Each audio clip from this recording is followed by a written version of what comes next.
Joining us now, Shobhaa. Shobhaa, thanks very much for being with us. First up, let's just look at some of the comments made by our leaders. The Union Minister, Kaushal Kishore, says, girls are responsible for leaving parents for live-in relationships. Educated girls are to be blamed, get married first, live-ins encourage crimes. What sort of message does a statement like that send?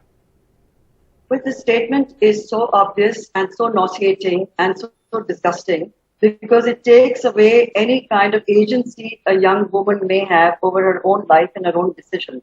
But having said that, I also feel there is a gigantic disconnect between communication, parents and their daughters and sons, young people who choose to live outside the home, and the parents who are so helpless sometimes in the matter that they're not even alarmed when their young daughter or their young son has not contacted them in weeks and months, and it's assumed that they're too busy to even pick up a phone when a parent calls. To me, that is a far more disturbing thing, but certainly what the minister has said should be condemned because you can't pass the buck on to girls, how they dress, what they represent. They are young, modern girls of today who want to make their lives on their own terms. Right. So it took all responsibility to be shifted and the blame game and the girl to be victimized in this manner after she's been brutally attacked by, now you can call the man a psychopath, you can call him other names. Point is, it's happening. It's not an isolated case. It's likely to be repeated. I was just reading about another story in Mumbai, similar story. And in this case, in fact, it can be considered even a worse story because the young woman was not just assaulted, but she's left with spinal injuries, many screws in her spine, was brought back to her home by the boy and his mother after the assault and just thrown into her parents' home. And there without are so any many sense of attacks like this. And that's exactly, Shobhaa, what we should be focusing on. It's happening in our society. It's happening increasingly in our society. But Shobhaa, let me ask you this. Let me ask you this, because I want to stick to this particular point on the toxic online commentary, because I think it reflects a lot on where we are presently. Another minister, Giriraj Singh, said, and I quote, Shraddha is not the only one. Lakhs of Shraddhas in India have been martyred under a big conspiracy. Such incidents are taking place in India, and you all know how girls were taken hostage in Pakistan in the middle of a wedding ritual, etc., etc. In other words, love jihad. And he uses, and he's referring to that more directly later on as well. This is the bogey which has also been spun. At one level, it's entirely heartless, but on the other hand, it's to further a certain agenda. Is that not dangerous?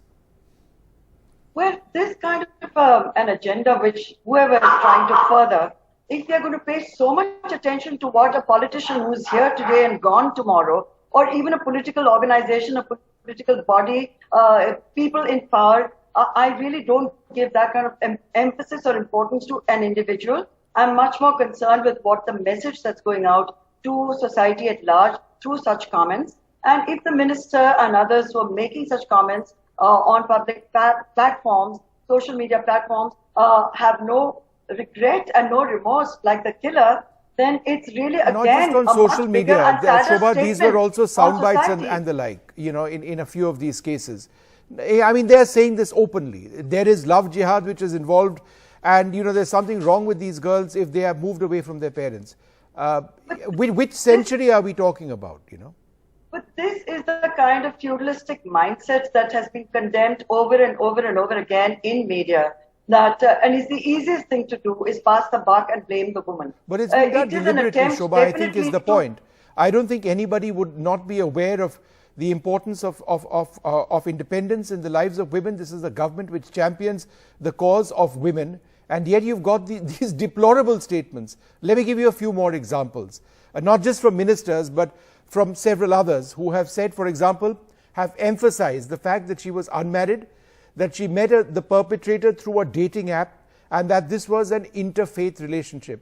All of these three are apparently deeply problematic. Somehow the fact that she was cut into 35 pieces, her body parts disposed of, is secondary to the fact that she was married interfaith or in a interfaith relationship, right? That she was unmarried herself. It's just all wrong.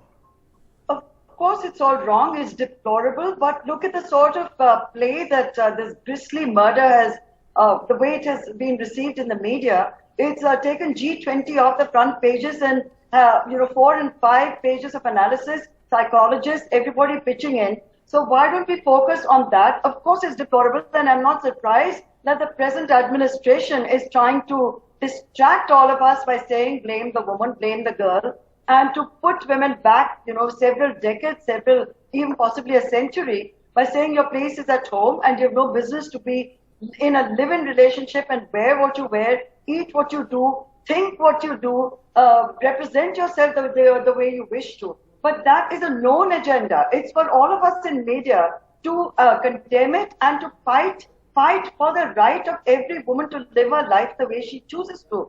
So in this case, the price she's paid for a girl by trusting a man who she obviously may have been in love with at some point is, to me, that is a bigger indicator of a malaise in our society where the men think they're going to get away with it because the authorities seem to support men whose behavior is a completely... Shobhaa, there's another very insidious aspect to love jihad beyond the raising the bogey of Pakistan and blaming Islam itself. There is this deeply regressive, I don't think the word conservative is accurate, but the implicit messaging when one talks about love jihad is that the community protects and women are representative of community honor, right? And violating that honor is fatal. Again, which century are we in? It's a very cheap term to be using, and it's a very cheap term to capitalize on one's own political systems and to convert a neighbor into the worst enemy alive by using a term like love jihad. In this case, there's no place for it whatsoever, in any case.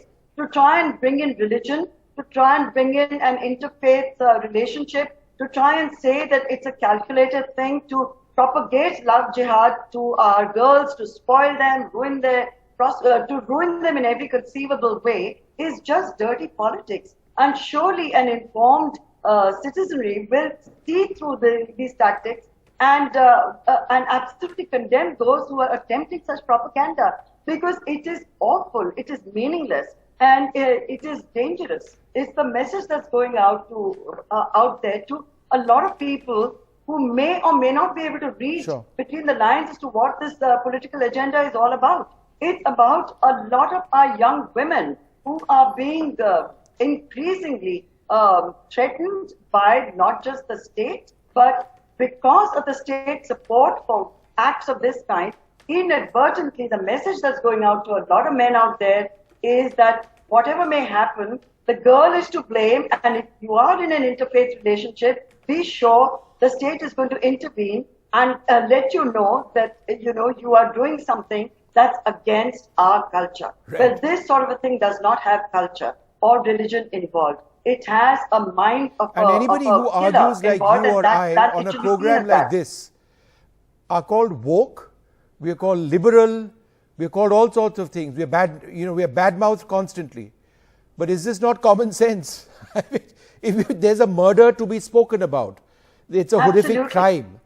Instead, people, and we don't have time, but just one small point that I would make. The other thing that's been happening, inferences about her appearance, the fact that she had a lip pierce, she had short hair, apparently she was some sort of deviant from what in their mind is respectable. It's just the worst of sexism besides anything else at one level. Shobhaa, look, I'm out of time. I sort of answered my own question, but thanks so much for being with us and sharing your thoughts. Thank you.